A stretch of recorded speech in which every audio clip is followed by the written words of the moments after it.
बाबूजी को आपने कहा था स्टूडेंट लाइफ में कि बाबूजी कौन सी हमको पैसा की धमकी देते हैं आप, रहेंगे होटल में मरेंगे हॉस्पिटल में। पर आज तक मैंने निभाया है कि मैं होटल में रहता हूँ। अरे किराया देता हूँ, यहाँ रहता हूँ तो किराया देता हूँ भाई साहब, महीना में 2000 रुपये एक रूम का। यहाँ रहेंगे होटल में मरेंगे हॉस्पिटल में। तो हमने कह दिया तो हम निभाया, हमने कह दिया शिव मेरे गुरु हैं तो हम निभाएंगे। उनको जो करना है करें, नहीं करना मत करें, और उनका काम करेंगे हम। जब आपकी समझ बढ़ेगी तो बहुत सारे बिंदुओं पर लगेगा कि यहाँ अन्याय हुआ है, बहुत सारे बिंदुओं पर लगेगा कि यहाँ अन्याय हुआ है। जब लगेगा कि अन्याय हुआ है तो थोड़ा आवेश आएगा, जब लगेगा कि न्याय हुआ है तो थोड़ी खुशी होगी। इसलिए इन चीजों को समझने की जरूरत है। इन चीजों पर बहुत ज्यादा दिमाग दौड़ाने की जरूरत नहीं है। आदमी के रूप में हमको आपको सबका सम्मान करना सीखना चाहिए, वो ठीक। लेकिन अपनापन होता है, वो जैसा भी है उसी का है। मैंने एक बार कहा था ना कि मेरा महादेव जैसा भी है मेरा, वो मांस का लोथड़ा हो, वह ईश्वर हो, वह काला हो, वह गोरा हो, या कुछ भी हो, मेरी बात है, मेरा महादेव। इसमें भाई साहब आप क्यों खराब आपको लग रहा है? मेरा महादेव। इन चीजों का बहुत माने नहीं है। और जितनी भी आपको लगता है कि गड़बड़ियां हैं, जितना भी आपको लगता है कि असुविधाएं हैं या लोगों के आचरण आपके मन के अनुकूल नहीं है, ये सारी बातें आपके गुरु को समझ में आती हैं। ऐसा कुछ भी नहीं है जो शिव नहीं जानते हैं, ऐसा कुछ भी नहीं होगा जो शिव की जानकारी में हो सकता है, ऐसा कुछ भी नहीं। हमको आपको लगता है ऐसा, वह महादेव को भी लगता है, आपके गुरु को भी लगता है, तब भी उन्होंने कुछ कहा नहीं, चुप रह गए वो। हम आप क्या करेंगे, क्या करते हैं, क्या करना चाहिए, सब मालूम है उस शिव को, तब भी वो कुछ बोले नहीं, कुछ उन्होंने कहा नहीं, केवल इतना ही कहा, जाओ दूसरों को समझाओ, दूसरों को समझा के शिव शिष्य बनाओ। समझाओ तो उन्होंने नहीं कहा, उन्होंने कहा कि जाओ दूसरों को शिव शिष्य बनाओ और दूसरों को यही काम करने को कहो।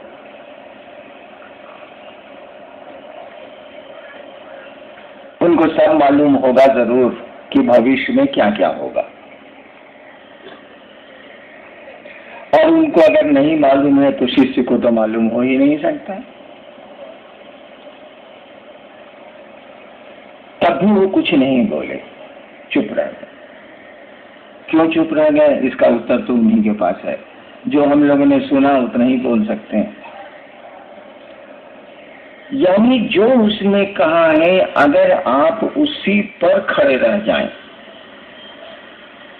मैंने कहा था 1-2 दिन पहले कि आप गड्ढों को देखेंगे तो आपकी यात्रा गड्ढों की ओर होगी, आप खराबियों को देखेंगे तो आपकी यात्रा खराबियों की ओर होगी, आप अच्छाइयों को देखेंगे तो आपकी यात्रा अच्छाई की ओर होगी। तो जो गुरु ने कहा उस पर नजर रखिएगा, उस पर चलने की मंशा रखिएगा, उस पर चलने की कोशिश करिएगा, तो आप देखेंगे धीरे धीरे धीरे धीरे सारी चीजें ठीक हो रही हैं, ठीक हो जाएंगी। याद करिए, आज से 20 साल पहले, 15 साल पहले बिहार में जब शिव शिष्यता शुरू हुई थी तो कितनी तरह की बातें आई थी। किसी ने 13 सूत्र बनाए, किसी ने 21 सूत्र बनाए, किसी ने 2 सूत्र बनाए, किसी ने कुछ किया, किसी ने कुछ किया, किसी ने कुछ किया। आज क्या स्थिति? हम लोगों ने कुछ नहीं कहा किसी पर। जो गलत थे वो खुद ही अलग होते चले गए, जो सही थे वो खुद ही सटते चले गए। हम लोगों ने कुछ नहीं कहा, किसी का विरोध नहीं किया, लेकिन चीजें सुधरती चली गई। कितना बहुत कुछ सुंदर हो गया है शिव शिष्यता में। बहुत कम जगह गड़बड़ियां हैं और वो गड़बड़ियां भी खत्म हो जाएंगी अगर उन गड़बड़ियों पर आप ध्यान नहीं देंगे। अगर ध्यान देंगे तो वो रहेंगी, ध्यान नहीं दें, गुरु जो कहते हैं उस पर ध्यान दें, वो चीजें धीरे धीरे खत्म हो जाएंगी। अगर नहीं खत्म होती तो शिव जरूर बोलते, वहां भी कोशिश करने की जरूरत होती तो महादेव जरूर कहते कि उस जगह भी हिट करना, उस जगह भी कोशिश करना, नहीं बोले वो। ऐसे ही उसको गुरुओं का गुरु नहीं कहा जाता है, ऐसे ही वो गुरुओं का मालिक नहीं बना हुआ है, जिसके एक वाक्य से संसार की चीजें शिव की ओर घूम सकती हैं, उसी का नाम है महादेव। एक वाक्य उसने कहा, जाओ दूसरों को शिव का शिष्य बनाओ। इतनी सी बात आपको पता हो या नहीं हो, संसार की सारी सिद्धियां इसी आदेश में है, संसार का सारा भोग इसी आदेश में है। शिव ने ही कहा है, इसकी परिधि के बाहर कुछ भी नहीं, कुछ भी नहीं। और होता तो वो जरूर बोलते, और हम लोगों ने तो अपने जीवन में देखा, उसके बाहर कहीं कुछ नहीं। संसार की कोई सिद्धि उसके बाहर नहीं है, कोई समृद्धि उसके बाहर नहीं है, कोई सुख उसके बाहर नहीं है, कुछ भी उसके बाहर नहीं है। आध्यात्म जैसी दुनिया उसमें सिमट गई है, बिल्कुल एक मुट्ठी में आ गई है, मात्र उसकी एक पंक्ति में गुरु इसको कहते हैं। ये है महादेव। और उसने कुछ कहा ही नहीं, बिल्कुल हल्की बात कही कि जाओ दूसरों को शिव से सेवा, और कुछ कहा ही नहीं, बहुत मामूली बात कही। लेकिन जब इसमें आप घुसते हैं, मास्टर वही ना है जो बच्चे को कहे कि कुछ नहीं है बहुआ, कुछ नहीं है, एकदम हल्का है, खाली गुड़वा इधर से उधर करो ना, साला उसी में सब हो जाता। बढ़िया मास्टर तो आपको पहले बताएगा नहीं कि बहुत आगे बहुत गहराई है या कठिनाई है, वो तो जान ही रहा है कि कम पानी में तैर रहा है, धीरे धीरे वो ज्यादा पानी को भी तैरिए जाएगा ही। लेकिन मैं इस पहले कम पानी में तैरना सीखे तो आप बुझे हैं कि 2 तरीके, टॉप में हमको महादेव सिखा रहे हैं तैरना, जीना, आगे तालाब भी है, उसके बाद समुद्र भी है, और तब आपको कोई दिक्कत नहीं है, आप पार कर जाएंगे, क्योंकि तब में आपने तैरना सीख लिया। हमने तो यही पाया है कि शिव ने जो कहा बड़ा आसान सा लगा, अब उतना ही भारी लगता है, उतना ही कठिन लगता है। लेकिन क्या करिएगा, गुरु का आदेश है, हमको आपको करना है। हम लोग क्या कर सकते हैं, जो उन्होंने कहा है हमको आपको करना है। और व्यवस्था और सुरक्षा और भोजन और ये बहुत मानी नहीं रखते। ठीक है, लौकिक दृष्टिकोण से आप लोग बात कर रहे थे, मैं सुन रहा था, इसका बहुत अर्थ नहीं है। सब कुछ हम लोग अपने माथे ले लेंगे तो कुछ तो शिव करेंगे, कुछ तो महादेव को करना होगा, कुछ उनके भी हिस्से छोड़ दीजिए कि वो कुछ करें, थोड़ा करें। तो सुरक्षा बहुत मानी नहीं रखती है, गड़बड़ियां बहुत माने नहीं रखती है, और व्यवस्था बहुत माने नहीं रखती है। ये लौकिक दृष्टिकोण से गलत है, इसीलिए लौकिक समाधान पर आप बात कर रहे थे। ठीक है, बात होनी चाहिए कि लौकिक मामला है तो लौकिक समाधान ढूंढे जाने चाहिए, लेकिन आपका लोक भी परलोक से ही चलता है भाई साहब। आपका हमारा लोक भी परलोक से ही चलता है। हमारा जीवन, हमारी सांसें, हमारा आना, हमारा जाना, हमारा रहना लोक से निर्धारित नहीं है। हम आप बैठ के किसी के, इतने आदमी हैं, किसी के जीवन को नहीं बचा सकते, बहुत कठिन है। देखिए फिर इतने लोग हैं, इतनी शक्तियां हैं, सब टुकड़े टुकड़े में शक्तियां बैठी हैं उस शिव की, कुछ नहीं कर सकते। यानी हमारा आपका ये जीवन भी वहीं से चलता है, दिखता है लोक में, लेकिन इसके पीछे जो ऊर्जा आई है, जो शक्ति काम कर रही है, वो हमारे आपकी आंखों से नजर नहीं आती, वो परलोक की है, दूसरे लोक की। तो लौकिक रूप से जो व्यवस्थाएं जरूरी है हम आप जरूर करेंगे, और हमको आपको करना चाहिए। लोक, क्योंकि लोक में हम रहते हैं, इस दुनिया में हम रहते हैं, तुरंत आरोप और आक्षेप हम पर आप पर लगेंगे। तुरंत लोग कहेंगे कि ऐसा हुआ, ऐसा हुआ, ऐसा हुआ, इससे तो बचना ही पड़ेगा। लेकिन अगर महादेव का आदेश आप ठीक से करते हैं तो ये आरोप नहीं लगेंगे। आपको महादेव ने कहा दूसरों को शिव शिष्य बनाओ, अब आप शराब पी के मंच पर जाइएगा, लोग कहेगा दारू पिए हुए हैं, साला क्या बोले। देखिए गुरु का आदेश आपको गड़बड़ा रहा है। उन्होंने कहा दूसरों को शिव शिष्य बनाओ, वो कहेगा कि नहीं साहब कौन सी बोलेगा, शिव शिष्य बनाओ, ऐसा अपने दारू पी के बैठा हुआ। देखिए आपको गुरु का कार्य करने में संयम बरतने की जरूरत हो गई। आप गंदा रहेंगे, बहुत गंदा रहेंगे, लोग कितना गंदा रहता है, देह बसा रहा है, साला इसके बगल में क्यों बैठेगा, चलो हटो, फिर शिव से नहीं बनेगा। बहुत सारी बातें मैंने अपने जीवन में देखा है कि बहुत कुछ संयम खुद ब खुद हमको आपको करना पड़ता है गुरु कार्य के लिए, और महादेव ने कुछ नहीं कहा। आज से 15 साल पहले कार्यशाला हुई थी तो लोगों ने प्रस्ताव दिया था कि शिव शिष्यता में अनुशासन लागू किया जाए। शिव शिष्यता में अनुशासन लागू किया जाए। तो मैंने कहा था कि कोई अनुशासन शिव शिष्यता में लागू नहीं किया जाएगा। महादेव का काम करने वाले लोग खुद ही अनुशासित हो जाएंगे। उसके एक वाक्य में इतनी ताकत है कि अगर अनुशासन तोड़ेंगे तो फिर दुनिया के लोग आपकी बात ही नहीं सुनेंगे। और जैसे जैसे शिव शिष्यता में हम आगे बढ़ेंगे, जैसे जैसे हमारा आपका शिष्य भाव शिव की ओर चलेगा, सब कुछ ठीक होता चला जाएगा। शिव पर आज तक कोई आरोप नहीं लगा। वही एक देवता है, वही महादेव है जिस पर आज तक कोई आरोप नहीं लगा, कोई आरोप टिका ही नहीं। किसी ने लगाया ही नहीं तो फिर टिकने का क्या सवाल है, वो लोक हो या परलोक। महादेव ही एक ऐसा है जो आरोपों से सबसे अलग है, क्योंकि सभी आरोप उसमें जाके समा जाते हैं, सभी विसंगतियां उसमें जाके समा जाती हैं और एक हो जाती हैं। एक से ज्यादा निगेटिव्स को जोड़ दीजिएगा तो पॉजिटिव हो जाता।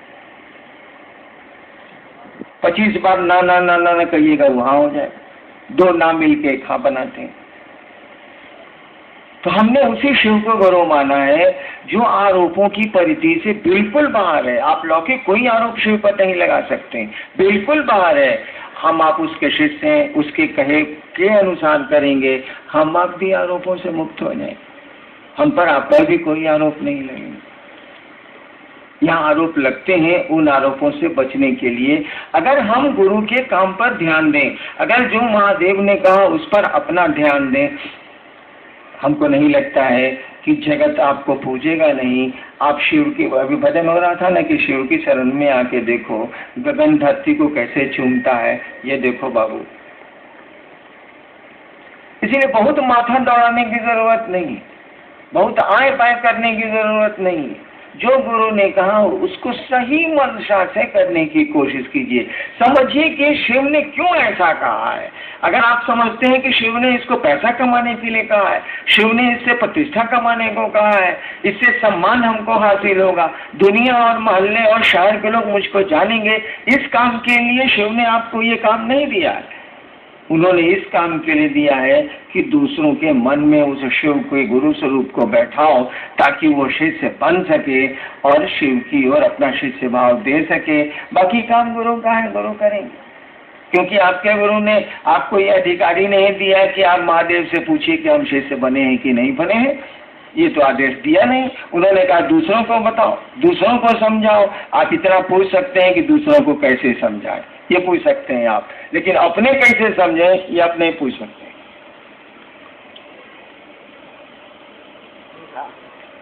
क्यों कहा ऐसा? क्यों नहीं कहा कि तुम पूछना हमसे कि तुम शिव शिष्य हुए कि नहीं हुए? क्यों कहा? क्यों नहीं कहा? इसीलिए नहीं कहा, ये तो गुरु की जिम्मेवारी है। कोई शिष्य होगा तो उसको शिव बनाने की गुरु की जिम्मेवारी है। तो वो क्यों तुमसे आपसे कहेगा कि तुम कहाँ पहुंचे हमसे पूछना? उसकी तो ड्यूटी है, वो तो करेगा। तो आपको स्कोप क्यों देगा? नहीं होगा कब न पूछिएगा। यह जो गुरु ने कहा और उससे जो नतीजे आने वाले थे, आने वाले हैं, वो नतीजे नहीं आएंगे तब न सवाल उठेंगे। नतीजे नहीं आने का कौन सवाल है? 5 करोड़ मच्छर विक्रांत जलपोत पर बैठ गया है। वो जो पहले चलता था ना जलपोत विक्रांत, अब तो बंद हो गया। उस पर 5 करोड़ मच्छरे बैठ के कैप्टन से कहे कि कैप्टन साहब हम लोग 5 करोड़ आपके जलपोत पर आ गए हैं, कहीं ऐसा तो नहीं कि धंस जाएगा? विक्रांत का कैप्टन कहेगा कि बाबू हमरे डेक पर तो फुटबॉल खेला जाता है, हम ये देख कर 8-8 हवाई जहाज एक साथ उतरते और चाहते हैं। तुम्हारे 5 करोड़ मच्छर के बैठने से क्या अंतर आता है? 10-20 करोड़ और हो तो आ जाओ, कोई दिक्कत नहीं है। हम खुलेंगे और जहाँ जाना है पहुँच जाएंगे। तुम बैठो, कोई दिक्कत नहीं। उड़ोगे तभी दिक्कत है, उड़ जाओगे तब फिर हम तुमको पहुँचा नहीं सकेंगे। तुम्हारे वजन से इस जलपोत को में कोई हलचल नहीं होने वाली है। थोड़ी हलचल भी होती, वो भी नहीं होने वाली है। तो शिव गुरु का तो ऐसा पद है कि हम पूरा जगत समा जाए। जगत मैंने धरती, जगत में बहुत छोटी चीज है। पूरी धरती समा जाए, पूरा जगत समा जाए, तब भी उस जलपोत में कोई हलचल नहीं होने वाली है, कोई उसको दिक्कत नहीं होने वाली है। आदमी रहे तब ना, यहाँ शिव ही गुरु है, आदमी तो हम लोगों के बीच में गुरु नहीं है। और गुरु से, शिव से हम लोगों को जोड़ना है। लोगों के मन में शिव को उतारना है, उस गुरु को उतारना है। उतारना तो शिव को है, लेकिन शिव उतरेंगे नहीं जब तक वे ही गुरु के रूप में उतरेंगे नहीं। क्योंकि गुरु का काम ही है कि आपको वो शिव से जोड़ते हैं, आपको परमात्मा बनाते हैं। हमको आपको जुड़ना है उस महादेव से ही जिसकी घरों में पूजा होती है। लेकिन हम लोग आप जुड़ कर तो आ रहे हैं। पूजा पूरी की पूरी पूजा जो हमारी चल रही है, स्थापित जो पूजा पद्धतियां हैं, वो पद्धतियों में आके दम तोड़ रही है, विधियों में आके दम तोड़ रही है। नतीजे तो आ नहीं रहे, बहुत कम आ रहे हैं, बहुत हल्के आ रहे हैं। लेकिन वो पद्धति में ही वो पानी नलके से कहाँ से गिरेगा, पाइपे में खत्म हो जा रहा है, नल से आ ही नहीं रहा, तो प्यास तो मिटेगी नहीं। बूंद बूंद कभी टपक गया तो प्यास मिट गई, अन्यथा वो पानी का सप्लाई तो पाइप में ही रह जा रहा है, चल ही नहीं पा रहा है। बिना गुरु के ये काम होता नहीं है। हम लोगों ने कहा उस शिव को गुरु बनाइए। धीरे धीरे मैं देख रहा हूँ कि शिव को गुरु आप बना रहे हैं क्षेत्रों में। आप धीरे धीरे मुझको भी गुरु बनाते चले जा रहे हैं। इस आदत को छोड़िए। आदमी का स्वभाव है कि उसको प्रत्यक्ष रूप से कोई चीज थमा दीजिएगा, वो अप्रत्यक्ष को नहीं खोजेगा। ये घटना मेरे साथ कई बार हुई है। पहले मेरे साथ बहुत सारे लोग रहते थे जो आंख से दिखते नहीं, अभी भी रहते हैं, लेकिन कुछ नहीं करते हैं वो लोग। पहले किया करते थे तो सब काम उन्हीं को मैं कह देता था, जो भी जरूरत पड़ी मैंने उनको कह दिया, काम हो गया। वो आध्यात्मिक हो या लौकिक हो, लौकिक बात तो मैं बहुत कम करता हूँ, कह दिया करता था, काम हो जाता।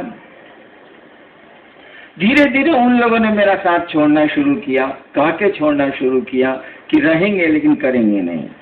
तो मुझको बड़ी दिक्कत हुई कि भाई रहिएगा करिएगा, नहीं तो करेगा कौन। लेकिन वो लोग अपनी बात पर अड़े रहे, रहते तो रहने को तो रहने लगे, लेकिन कुछ नहीं करना मैंने कुछ नहीं करना शुरू किया, कुछ नहीं करते। अब नतीजा क्या होगा? काम तो है, लोगों को शिव गुरु से जोड़ना है, धरती पर भी काम है, जरूरतें पड़ती हैं। अब उपाय क्या है? तो मैं अब कोई उपाय नहीं चला तो मैंने महादेव से जुड़ना शुरू किया। ठीक उसी तरह से आप मुझसे लोगों को जोड़ देंगे तो वो शिव से जुड़ेगा नहीं, वो मुझको ही पकड़ लेगा। इसमें हमको आपको सतर्क होना चाहिए। वरेण्य गुरु बाता की स्थिति को कम करना होगा और उस गुरु की स्थिति को मजबूत करना होगा, सामने लाना होगा। अगर मुझको आप सामने लाएंगे तो मैं दिखता हूँ, मैं हूँ, स्थूल शरीर में हूँ, लोग मुझको पट से पकड़ लेंगे। बड़ी आसानी होती है शरीर में किसी को पकड़ लेने की, क्योंकि वो कहीं रहता है, कहीं वहाँ जा सकता है, मिला जा सकता है। शिव से जुड़ना थोड़ा आदमी को अकबक लगता है, क्योंकि वो शरीर में नहीं है, उनसे जुड़ना एक लंबी यात्रा है, इसीलिए आदमी उसको जल्दी पकड़ता नहीं है।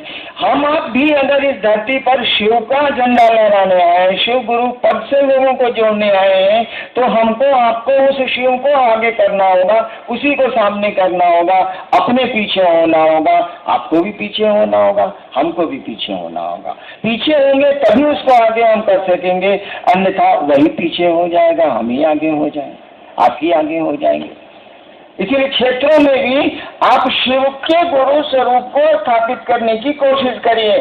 मैं नहीं चाहता कि मेरा नाम नहीं लीजिए, लेकिन पूरी चर्चा में मेरा एक बार नाम ले लीजिए, काम बहुत है। लोग तो ऐसे ही पूछेंगे कि किसने इसको शुरू किया। मुझको हटाना चाह के भी आप हटा नहीं सकते हैं, तो साटना क्यों चाहते हैं? जब किसी चीज को हटा के भी हटाया नहीं जा सकता तो उसको साटने की कोशिश क्यों की जा रही है भाई साहब? जो चीज आपको जिंदगी में हासिल होनी है उसके लिए प्रयास क्यों करते हैं भाई साहब? एक आदमी ने पटने में मुझसे कहा कि जी मन करता है कि हम आत्महत्या कर लें। वो आदमी यहाँ बैठा हुआ, 15-20 साल पहले की बात है कि उस आदमी ने हमसे कहा कि जी एकदम परेशानी, जगत की दुनिया, जगत है, दुनिया है, आत्महत्या कर लें। मैंने कहा था अगर आत्महत्या नहीं करिएगा तो मरिएगा नहीं क्या? भाई मरेगा तो सब कोई इस दुनिया में है कि भाई जो काम होने रहे उसको आप कहाँ कर रहे हैं, दूसरे को करने दीजिए। हमको आपको वहां से जाना है तो आप कोशिश जाने की कहाँ कर रहे हो? तो ले ही जाएगा, जाना नहीं भी चाहिएगा तब वो ले जाएगा। तो अपनी जान क्यों हट रहे हैं भाई? क्यों आत्महत्या करना चाह रहे हैं आप? क्योंकि आपकी हत्या तो होने वाली है। भले वो हत्या कानून में हत्या नहीं हो, मौत उसको भले कह दीजिए आप, लेकिन हमको आपको तो यहाँ से हंता योग तो ही ले रहे हैं, मरना तो ही ले। तू कमाओ काहे कर रहे हैं? आप जब भी शिव से अपने को जोड़ेंगे, जब भी आप शिव गुरु से अपने को जोड़ेंगे, आज तक तंत्र का नियम रहा है, आज तक पूजा का नियम रहा है। भारतवर्ष बहुत होशियार देश है ये। इसने जिसको भी परमानेंट करना चाहे उसको शिव से जोड़ा है।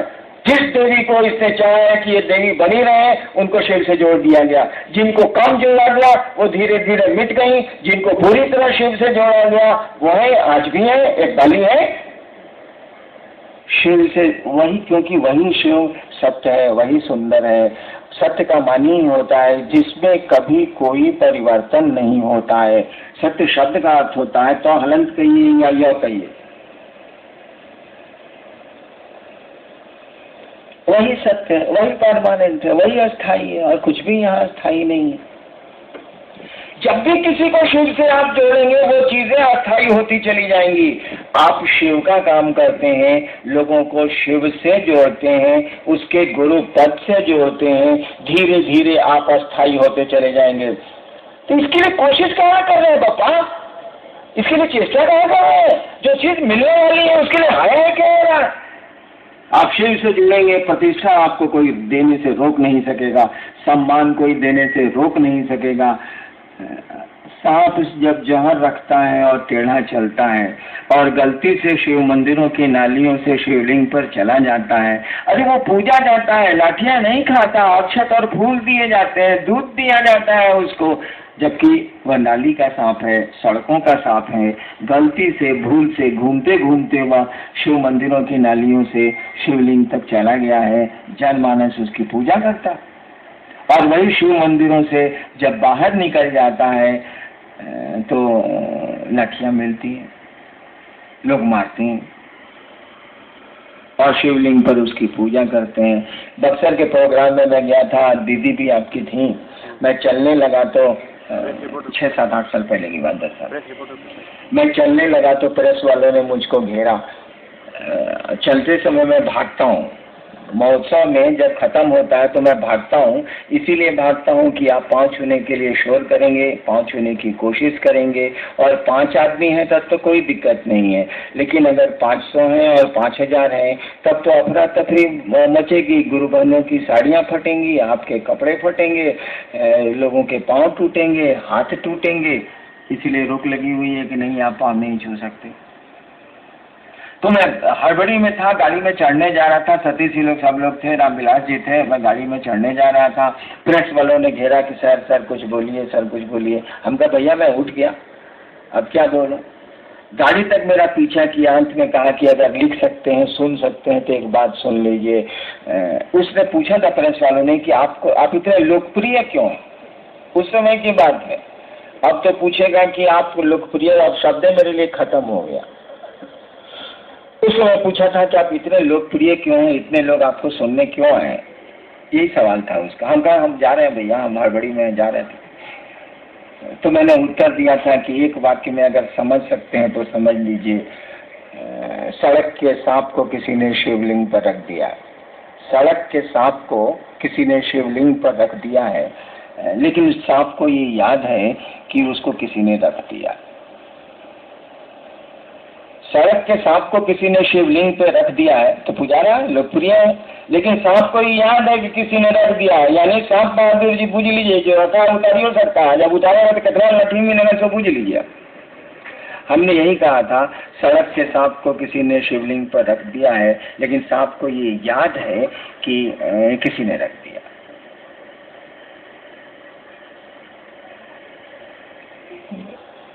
तो सम्मान तो हम लोगों के पीछे पीछे चल रहा,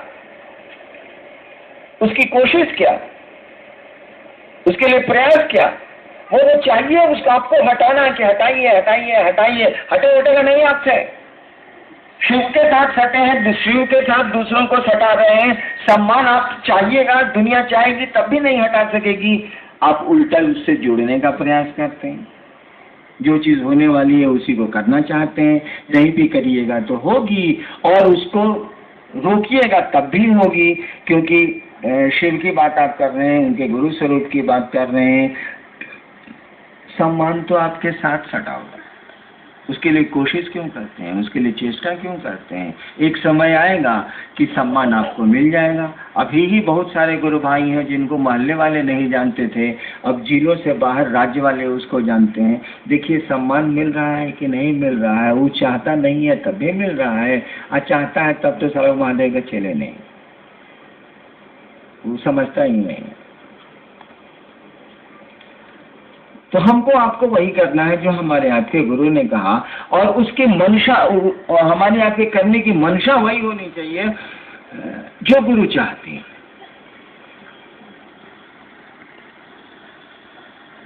और एक जगह तो हम लोग ऐसा कर ही सकते हैं, मैं कहाँ लौकिक जगत में किसी को कुछ बोलता हूँ, आप कैसा रहते हैं, क्या करते हैं, क्या नहीं करते हैं, मैं कुछ बोलता नहीं, केवल बोलता हूँ कि आप महादेव का काम करिए, लोगों को शिव से बनाइए, लोगों को समझाइए। मैं जानता हूँ कि इस काम को जैसे करेंगे आपका लौकिक आचरण ठीक हो जाए, क्योंकि करने के पहले आपको लौकिक आचरण धीरे धीरे ठीक ही करना होगा, अन्यथा आप कर ही नहीं सकेंगे। मैं कुछ नहीं बोलता, आप केवल आपको प्रेरित करता हूँ कि अपने गुरु से लोगों को जोड़िए, और आप नहीं जोड़ पाते हैं तो इसके लिए अपने गुरु से दया मांगिए, जिसने आदेश दिया है उसको कहिएगा ना कि हमसे ही काम नहीं हो रहा है। अब वो कोई उपाय सोचेगा कि काहे नहीं हो रहा। वैसे मैंने देखा है कि जब भी आप अपने महादेव से ये कहते हैं कि आपका आदेश हमसे नहीं हो रहा है, और कहने का सिलसिला आप जारी रखते हैं क्योंकि आपका मन कर रहा है करने को, धीरे धीरे धीरे धीरे रास्ते खुल जाते हैं, रास्ते बन जाते हैं। जो असुविधाएं आपको हैं, जो बाधाएं हैं, जो अवरोध हैं, वो धीरे धीरे खत्म होने लगते हैं। क्यों? इसीलिए कि हमारे आपके संस्कार किसको कहते हैं? ये हम लोग बोलते हैं कि संस्कार इसका अच्छा है, संस्कार इसका खराब है। संस्कार शब्द का अर्थ क्या होगा? संस्कार का मानी क्या है? कुछ नहीं है। संस्कार का मानी है हमने आपने जो किया है पहले, उसका फल आपको अभी मिला नहीं है, वह बीज के रूप में, सीड के रूप में, बिया के रूप में आपके साथ है, उसी को बोलते हैं संस्कार। जैसे आप एक मुक्का दीवार पर मारिए, चोट तुरंत लग जाएगी, फल मिल गया आपको। मुक्का मारे दीवार में, तुरंत मिल। आप बहुत डाउन है टाउन के, आप 5 आदमी को रोज पीटते हैं, वो बेचारा कुछ नहीं बोलता। दीवार में आपने ठोकर मारी तो चोट आपको लग गई, कर्म किया तो फल ले लिया आपने। लेकिन आप बहुत बड़े डाउन है शहर के, रोज 5 आदमी को 5 लपड़ मारते हैं, वो बेचारा गरीब है, कमजोर है, कुछ नहीं बोलता। इसके भी तो फल आपको मिलेंगे भाई साहब, तुरंत तो नहीं मिले इसीलिए कि डाउन है आप, तुरंत तो नहीं आपको कर्म का फल मिला। लेकिन ऐसा तो नहीं है कि नहीं मिलेगा, मिलेगा। तो जब तक नहीं वह फलता है पेड़, वह बिया जब तक अंकुरित नहीं होता है, इसी स्थिति को बोलते हैं संस्कार। जब कर्म फल फल जाएगा तो खत्म हो गया, उसको संस्कार नहीं बोलते हैं। तो कर्म फल जब फलित होगा तो जो दिखेगा, लोग कहते हैं देखो इसका संस्कार अच्छा नहीं है। कुछ नहीं हुआ है, कर्म फल का बिया फलित हुआ है, इसीलिए आप पर आरोप अब लग रहे हैं, आप ऐसा करते हैं, आप ऐसा करते हैं, आपका संस्कार एकदम खराब हो गया। किसी को आप कहते हैं इसका संस्कार बहुत बढ़िया है, कुछ नहीं हुआ है, पूर्व जन्म का बिया या पहले का की कमाई आपकी फलित हो रही है, जिसके चलते आपको समाज एक ओहदा दिए हुए हैं, आपको इज्जत दिए हुए हैं। लोग कहते हैं कि इसका संस्कार बहुत अच्छा है। वही कर्म फल के जो बीज हमारे आपके हैं ना, वे ही हमको आपको शिव की ओर नहीं चलने देते, क्योंकि वही शिव जगत की इच्छा से हमारे आपके रूपायित हुआ है। तो जगत में आने के चलते, जगत के आकर्षण के चलते जो हम कर्म करते हैं, तुरंत फल जिनके नहीं मिलते हैं, वो तो सीड रहते हैं दिया के रूप में, और दिया आपको दर्द नहीं देता है। पीपल का बीज, बरगद का बीज राई के दाने के बराबर होता है, कुछ नहीं है उसमें, मसल दीजिए खत्म हो जाएगा। लेकिन अगर सही वातावरण मिल गया, सही जमीन मिल गई, सही मौसम मिल गया, तो क्या होगा? वही बरगद का छोटा सा राई के दाना बराबर एक छोटा सा दिया विशाल वृक्ष बनता है, इतना विशाल कि हाथियों को उसमें बांधा जाता है, और पेड़ को पता भी नहीं चलता कि मेरे जड़ों में 10-10 हाथी बांधे गए। लेकिन उसी का दिया मसल दीजिए खत्म हो जाएगा, उसका अस्तित्व मिट जाएगा। तो हमारे आपके संस्कार हमको आपको शिव की ओर नहीं चलने देते, वे रोकते हैं, क्योंकि हम लोगों ने जगत के आकर्षण में जीना सीखा है, पहले भी जीते रहे हैं, जीना सीखा है। जगत में का आकर्षण हमारे आपके मन में है, शिव का आकर्षण पकड़ाने की स्थिति नहीं है, वैसा माहौल नहीं मिल रहा, बस सीध है। शिव के आकर्षण का बिया सबके पास है, होना ही होना है, नहीं कैसे होगा? मैं इसकी व्याख्या भी कर सकता हूँ। दिया है हम लोगों के पास, लेकिन न हवा ठीक मिलती है, न पानी ठीक मिलता है, न मौसम ठीक मिलता है, तो दिया अंकुरित ही नहीं होता, दबाइया हो जाता है, झाड़ियाँ उग जाती है, जिसको सही में उगना चाहिए था पौधे को, उगता ही नहीं है, पानी नहीं है, हवा नहीं है, मौसम नहीं है। आध्यात्मिक परिवेश होगा तब न अध्यात्म का दिया तमकेगा। परिवेश ही नहीं है, कोई समझाने वाला ही नहीं है, कोई बताने वाला ही नहीं है, कोई प्रेरित करने वाला ही नहीं है, और इसीलिए महादेव ने कह दिया जाओ दूसरों को समझाओ।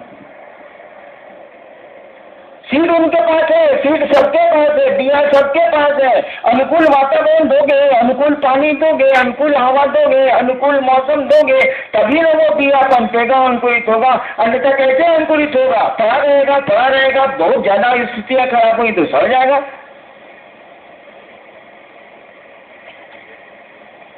गुरु की दया इन्हीं संस्कारों में परिवर्तन करती है।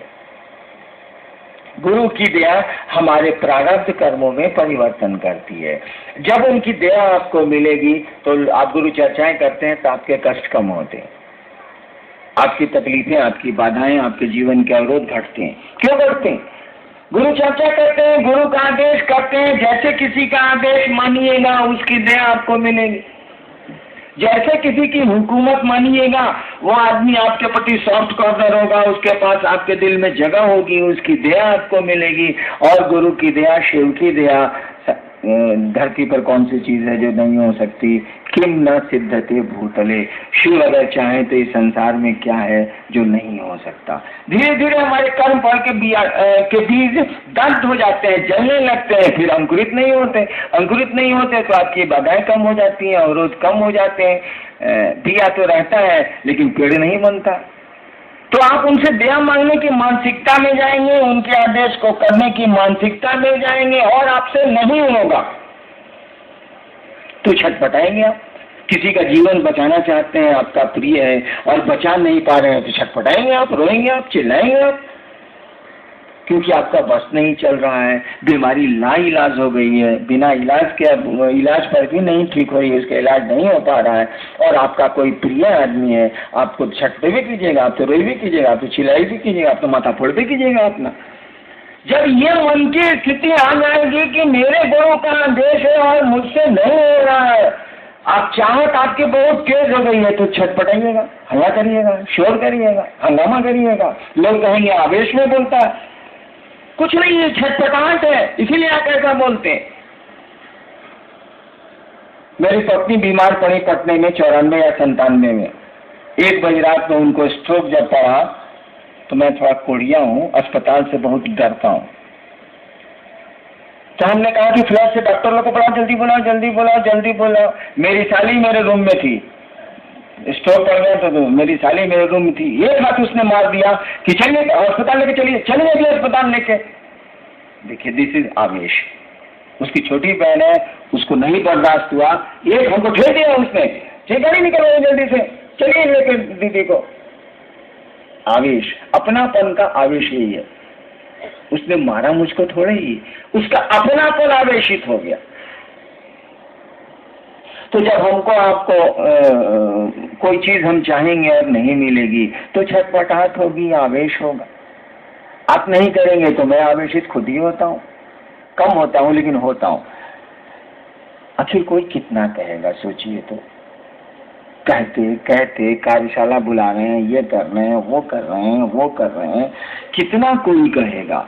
अंत में तो कबीर ने कहा अब कुछ कहना नहीं, जा साला, कहना था सो कह दिया, अब कुछ कहना नहीं। बैठा दरिया माँ, साला नदी के बीच में हम बैठ गए, साला आओ चाहे जाओ, एक आई दूजी गई, बैठा दरिया माही, साला आओ चाहे जाओ, कहना था सो कह दिया, अब कुछ कहना नहीं।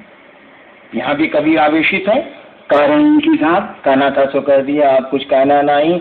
एक आई दूजी गई, बैठा दरिया माही, नदी में बैठिएगा तो क्या होगा, लहरें आएंगी और जाएंगी। तो आदमी आवेशित हो जाता है, कहते कहते थक जाता है, तब भी आप नहीं समझते हैं, उसके प्रिय का काम आप नहीं करते हैं जो आपका प्रिय होना चाहिए, तो आवेशित तो हो ही जाएगा वो, उसमें उसका कोई दोष नहीं। हम आप भी होते हैं। आपका बच्चा बुखार से तड़प रहा है और ड्राइवर गाड़ी निकालने में देर कर रहा है, आप आवेश में तो आएंगे ही आएंगे क्योंकि आपका बच्चा है। तो जब हम आप इस आवेश में आए, होना चाहिए आवेश रहित आवेश, चार्जलेस चार्ज होना चाहिए, लेकिन ये शिव को छोड़ के किसी को नहीं। कोई आवेश रहित आवेश रखता हो या उस शिव को छोड़ के, और एक देवी है महाकाली, इन दोनों को छोड़ के इस संसार के किसी देवता को नहीं है, किसी देवी को नहीं है। मात्र 2 सत्ता भारतवर्ष की है जिनको कहा जाता है कि अघोरा है, घोर नहीं होती हैं, आवेशित नहीं होती हैं। एक महादेव हैं और एक समय से परे की देवी है महाकाली। 2 ही देवता इस संसार में है, एक महाकाल खुद ही हैं और उनकी शक्ति महाकाली है। 2 ही देवता ऐसे हैं जो आवेश रहित आवेश उनके पास है, अन्यथा कोई भी संसार में नहीं है। हम आपकी गिनती तो, हम लोग तो आदमी है, कोई भी संसार में देवी देवता नहीं है जो घोर नहीं होता, आवेशित नहीं होता है, उसको होना ही होना है। इसीलिए भारतवर्ष किसी देवी को अघोरा नहीं कहता है, किसी देवता को अघोरेश्वर नहीं कहता है, किसी भगवान को वो अघोरेश्वर नहीं कहता है। कहता है शिव को छोड़ के कोई अघोरेश्वर नहीं है, शिव का नाम ही दे दिया गया अघोरेश्वर। महाकाली को ही, मात्र महाकाली को कहा गया, केवल महाकाली को कहा गया कि हे भगवती आप ही अघोरा हैं और कोई अघोरा नहीं है। कोई ऐसा नहीं है जो आवेश रहित आवेश रखता हो। आप ही को देखने से लगता है कि कोई आवेश आपके पास नहीं है, और सारे के सारे आवेश वहीं से निकलते हैं। वाह रे वाह, सारे के सारे आवेश वहीं से निकलते हैं, सारी की सारी घोर चीजें वहीं से निकलती हैं। और उस सत्ता को देखिए, लोगों ने नाम दे दिया भोला बाबा। देखिए, असंख्य शक्तियों का धारक हो, धारक नहीं जनक है वो। जितने भी संसार में शक्तियां हो सकती है, शिव उसका जनक है, वो पैदा करता है, वहीं से पैदा होती है वो। और लोगों ने नाम दे दिया भोला बाबा। भोला मने बुड़बक, भोला मने बेवकूफ, भोला मने इसको कुछ नहीं बुझाता है, काहे तंग करता है, लड़का बड़ा भोला है भाई साहब, मत तंग कीजिए उसको, काहे उसको चिढ़ा रहे हैं, लड़का बहुत भोला है, बहुत सीधा है। अनंत शक्तियों के धारक को इस देश ने नाम दिया भोला। कहा ही जाता है शिव को छोड़ के कोई अघोर नहीं है, महाकाली को छोड़ के कोई अघोर नहीं। तो आवेश रहित आवेश तो शिव में है मात्र, और फिर उनकी शक्ति महाकाली में, महाकाल में उनकी शक्ति महाकाली में, और इस संसार में कोई इससे मुक्त नहीं है। नन ऑन दी अर्थ। वो अर्थ क्या? World, globe. तो आवेश स्वाभाविक है, कोई क्या करे। कभी तो अदिया के कहिए थे इनकी, एक गई दूजी आई, एक आई दूजी गई, बैठा दरिया माही, कहना था सो कह दिया, अब कुछ कहना नहीं। हम लोग के साथ दिक्कत क्या? कभी तो बोल के चले गए कि अब कुछ कहना नहीं। हम लोग के पीछे तो थोड़ा भलुए हम लोग को पकड़ लिया है। हम लोग कंबल को थोड़े पकड़े हैं, सर दिखता है कंबल है, भालू सारा हुए धर लिया, वो डूब रहा था, हम डूब रहे थे। कंबल पहन के बुझ के साधु जी निकालने गए, उठा साला भालू धर लिया साधु जी को। अब लोग कह रहा है कि साधु जी आप काहे डूब रहे हैं, कंबलवा छोड़िए ना। सधुआ कहा कि साला हम काहे पकड़ेंगे, वो उहे हमको पकड़ लिया। हम लोग के साथ प्रॉब्लम है कि हम ही लोग पकड़ा गए। गुरु ने कहा जाओ दूसरे को समझाओ। अब आप कह नहीं सकते हैं कि अब कुछ कहना नहीं, फेरा लग गया।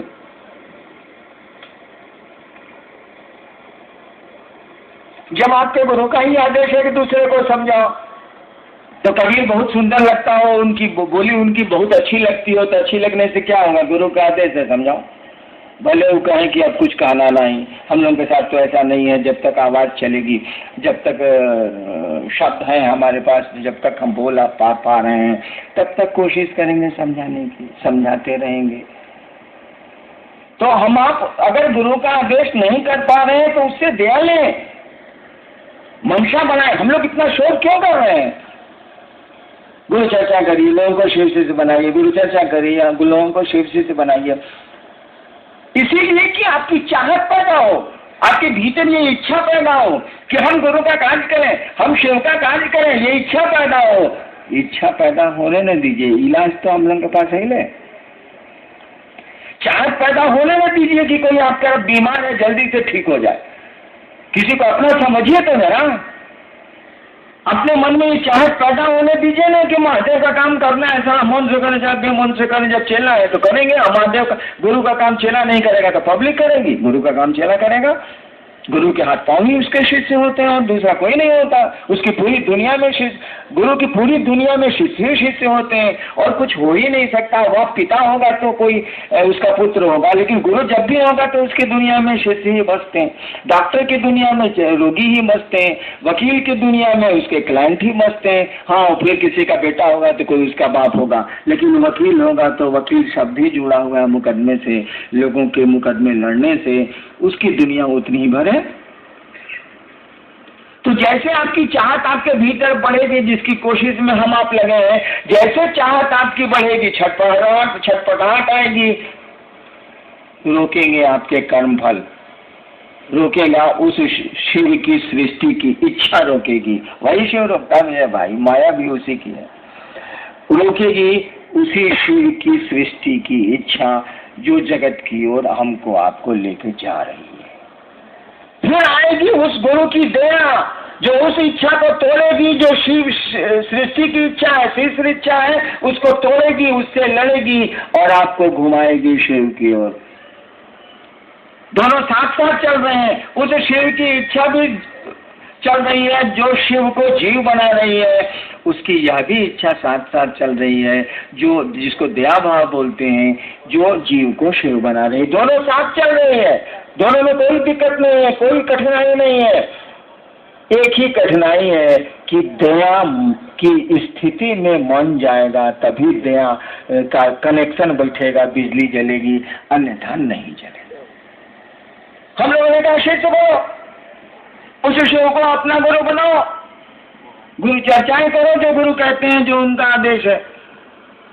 जैसे जैसे ही चाहत में जाएंगे आप, जैसे जैसे कोशिश करेंगे कि हम भी गुरु चर्चा करें, हे महादेव हम पर आप दया कर दीजिए कि आपका होशियारी यही ना है भैया, कोई काम कोई कह रहा है करने के लिए पॉट से कर दीजिए, तब ना अपना काम थमाइएगा, नहीं क्या भक्ता की नहीं सल रहे, नहीं होशियारी है। कोई कह रहा है कि भाई साहब पानी पिलाइए तो जा, आप बुझ नहीं कि इससे कुछ हमको कामों है, तुरंत गिलास में धो के ले आइए, ले हम खड़ा हो जाइए, लीजिए पानी, ले आए। तब कहेगा कि जी वो काम है, ले जरा कर देती है ये अपने। अच्छा ठीक, क्या काम है बोलो, कर देते। अब वो पानी मांग रहा है, आप उसको दे रहे हैं लहसुन सुगने, हो गया। महादेव कह रहा है दूसरों को समझाओ, आप कहते हैं जी टांग टूटल है, काहे बोलते हैं टांग टूटा हो, उसको मालूम है, छोड़ दीजिए। कहिए कि हम पर दया करिए कि हम गुरु कार्य करें, हम लोगों को समझा सकें कि आप उसके गुरु हो जाइए। महादेव को मालूम है कि आपका टांग टूटा हुआ, वो ऐसी दया करेंगे कि टूटे पांव में आपको पंगु गिरवर चढ़े। कार्य दाऊ ब्रह्म पद कार्य करू अधोगामी, है, पंक्ति सुनी है ना।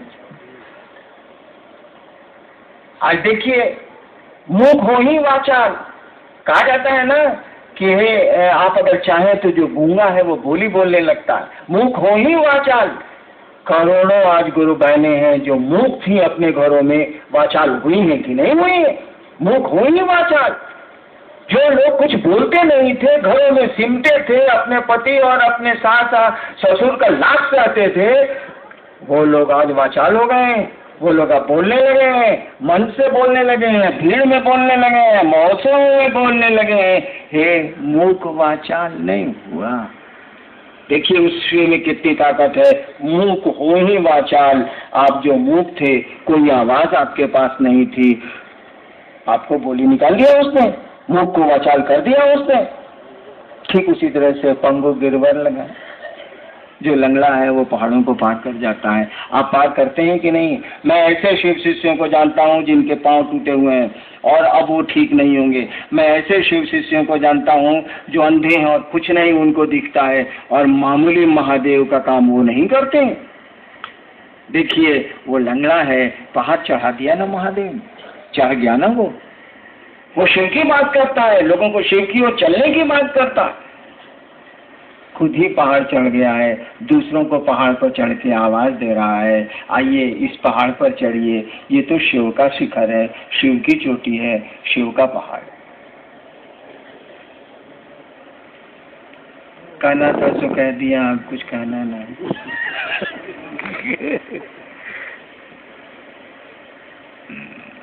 मुझको तो अच्छा लगा आपका आना। आपको मेरा आना अच्छा लगा कि नहीं लगा ये मैं नहीं जानता, लेकिन मुझको आपका आना जरूर अच्छा लगा। और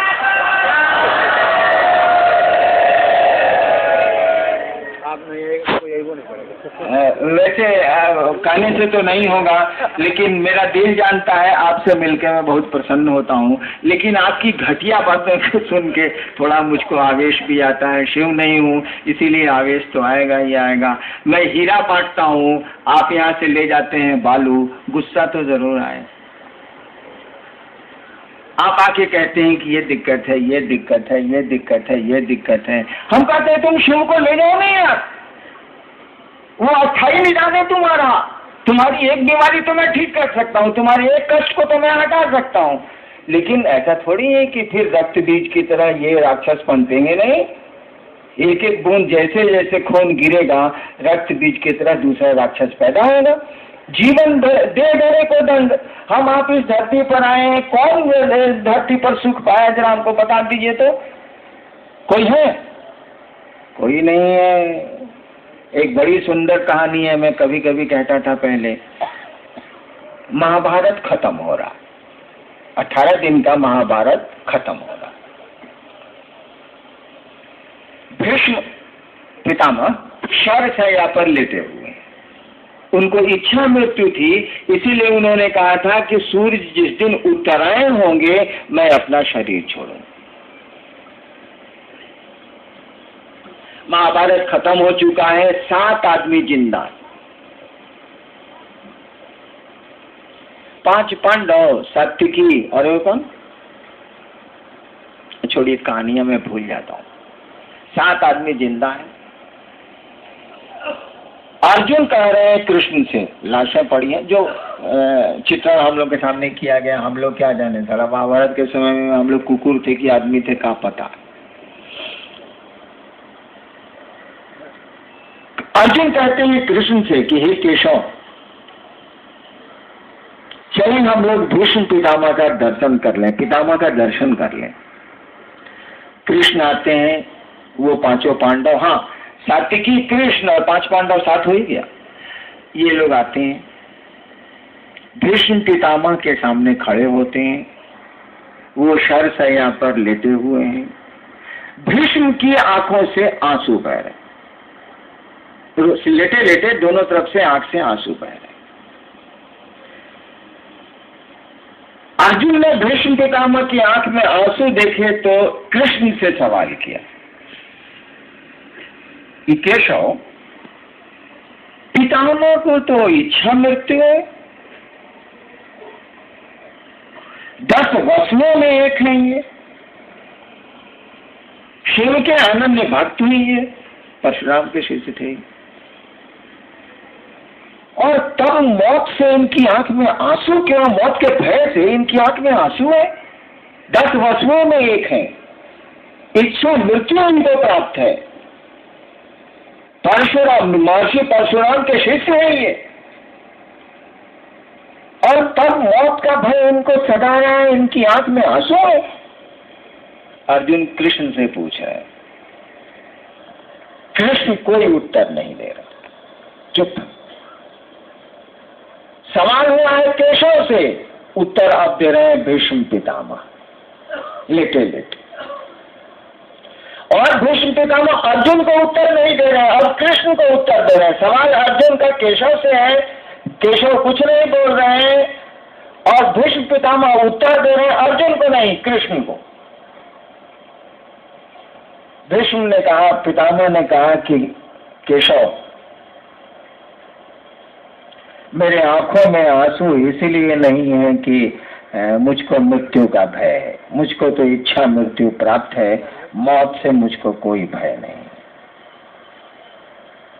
मेरी आंखों में आंसू इसलिए है कि जब से कृष्ण तुम्हारे, केशव तुम इन लोगों के साथ आए हो द्रौपदी के स्वयंवर से, मेरी आंखों में आंसू इसलिए है कि जब से केशव तुम पांडवों के साथ आए हो, साक्षात, मैं जानता हूं कि तुम साक्षात ईश्वर हो, साक्षात ईश्वर पांडवों के साथ हैं, और द्रौपदी के स्वयंवर में साथ आए थे। द्रौपदी के स्वयंवर से लेके आज तक दुखों का जो पहाड़ पांडवों पर गिरा है, उससे तो कौरव भी वंचित हैं।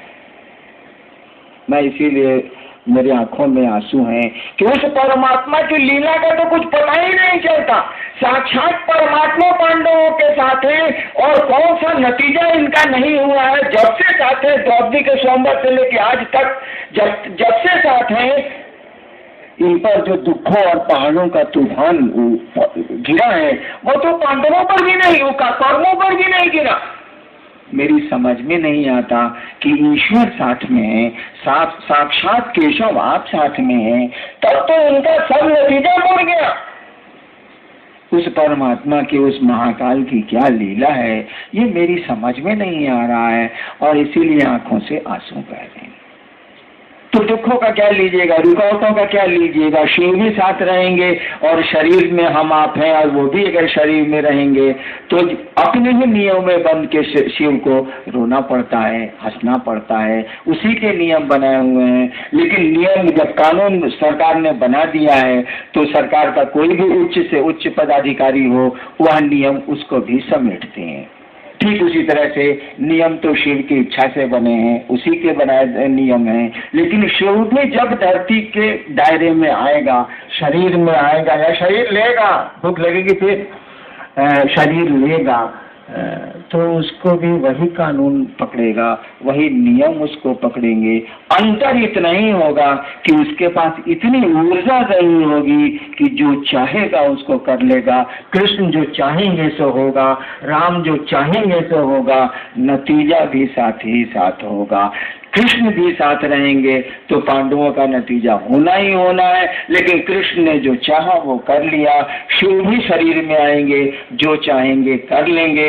शिव करें या न करें, हम उनके शिष्य हैं, हम भी जो चाहेंगे सो कर लेंगे। कम से कम गुरु के आदेश को जगत में उतार के तो जरूर दिखला देंगे। आप सबों को मेरा प्रणाम। अब बताइएगा नहीं, अपना तभी नहीं कीजिएगा, खाने के लिए इत्मीनान से खाइएगा, नहीं खाइएगा तो भी कोई रोज जुल्म नहीं है।